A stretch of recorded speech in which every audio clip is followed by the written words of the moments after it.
संसद जी, आप बनारस आए हैं, कल रविदास जयंती भी है। कल पूरे देश में और दुनिया में जगत गुरु सतगुरु रविदास महाराज जी की जयंती का प्रकाश पर्व है।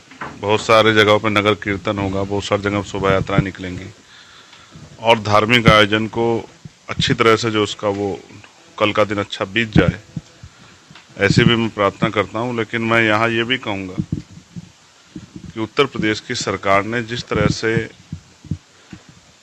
कल के दिन पेपर करवा के और अवकाश ना घोषित करके और स्पेशली कोई इस तरह के जो है निर्देश ना देके कि वो इस आयोजनों में प्रशासन और पुलिस और तमाम तरह से जो है हर विभाग जो आगे बढ़ चढ़ के जो इसको आयोजन को कामयाब कराए, ऐसी कोई जो निर्देश उत्तर प्रदेश सरकार ने नहीं दिए।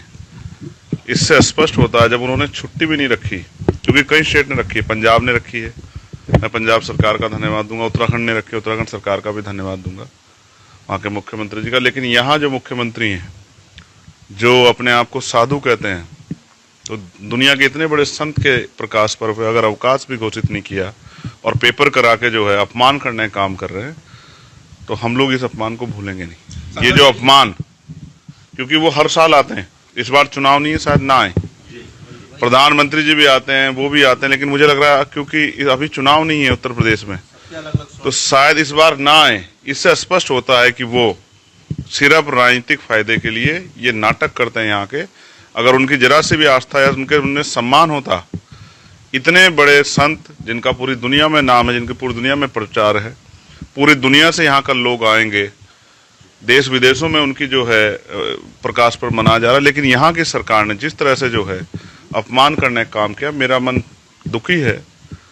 जब हम अधिकारियों से बात करते हैं तो वो मना कर देते हैं। मैंने आज हाउस में भी उठाया कि नई परंपरा नहीं शुरू कराएंगे, लेकिन अन्य धर्मों को तो जो है आप आर्थिक मदद भी कर रहे हैं और पुलिस लगा के, सारा व्यवस्था लगा के, अधिकारियों को लगा के वो आयोजन सफल भी करा रहे हैं। तो इसका मतलब आप जो सतगुरु रविदास जी महाराज में, जो संत कबीर जी में, जो भगवान बुद्ध में आस्था रखने वाले जो लोग हैं, उनकी भावनाओं का सम्मान नहीं करते। आप उनकी भावनाओं को आज जो है आपने नीचा दिखाने का काम किया।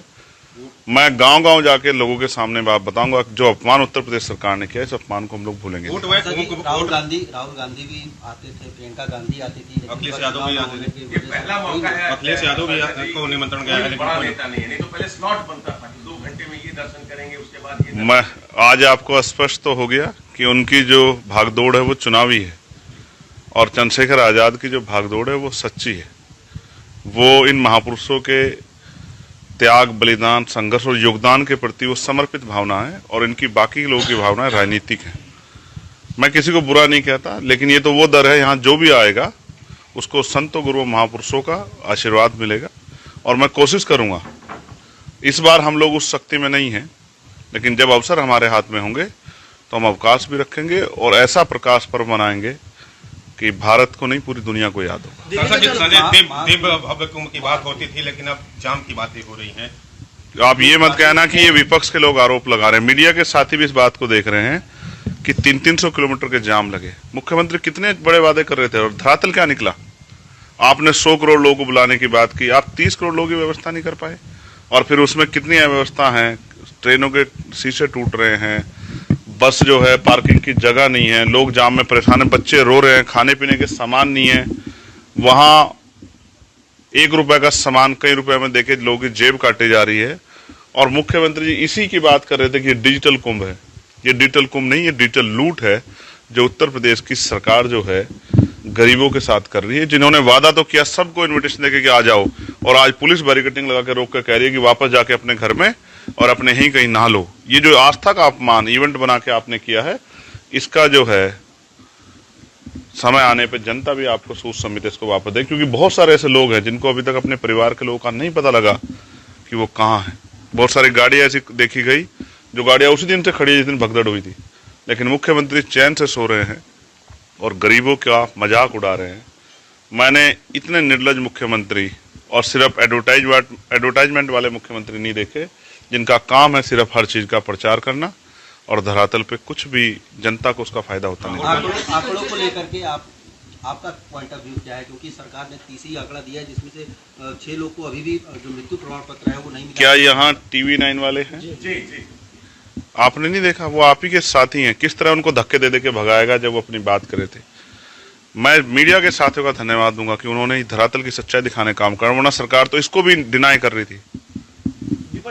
क्या कहा सरकार ने कि भगदड़ हुई है, पुलिस के अधिकारियों ने क्या कहा? सिर्फ भगदड़ हुई है, छोटी सी भगदड़ है। और किस तरह लाशों के अंबार लगे हुए थे, किस तरह लोग रो रहे हैं, और उनसे कहा जा रहा है कि डेड बॉडी तब मिलेगी जब आप ये एक्सेप्ट करोगे, लिख कर दोगे कि ये भगदड़ में इसकी जान नहीं गई है। राहुल गांधी भी दर्शन स्नान करने जा रहे हैं, आप जाएंगे कि नहीं महाकुंभ में डुबकी लगाने? मैंने कहा मन चंगा तो कटौती में गंगा। जिसका मन साफ सुथरा है उसे कहीं जाने की जरूरत नहीं है। मैं आपको स्पष्ट कर दूं, जिस तरह की अव्यवस्था है और लोगों के मन में भय पैदा हो रहा है कि जो लोग चले गए वो सही सलामत वापस आ जाए, वरना अगर जान चली गई तो कोई बाबा खड़ा होकर कह देगा कि इनको मोक्ष मिल गया। राहुल गांधी जी भी जा रहे हैं, राहुल गांधी जी भी जा रहे हैं। वो उनकी इच्छा है। देखो अपनी अपनी आस्था का विषय है, कोई किसी को ना रोक सकता ना बाध्य कर सकता। लेकिन हजारों लोग मरे हैं उस महाकुंभ में।